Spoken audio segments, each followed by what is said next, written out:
David Lococo pinasara ang kafe, mga staff hinikayat makilahok sa rally.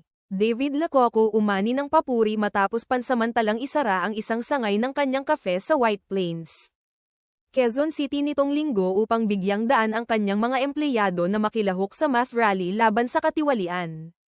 Sa Instagram, ipinaliwanag niya na nais niyang igalang at suportahan ang karapatan ng kanyang staff na magsalita at kumilos sa mapayapang paraan.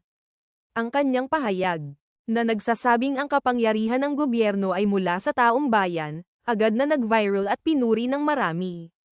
Maraming netizens ang humanga sa kanyang pagiging makabayan at malasakit sa kapakanan ng manggagawa. Tinawag pa siyang huwarang negosyante at muling binyansagang pambansang ginoo.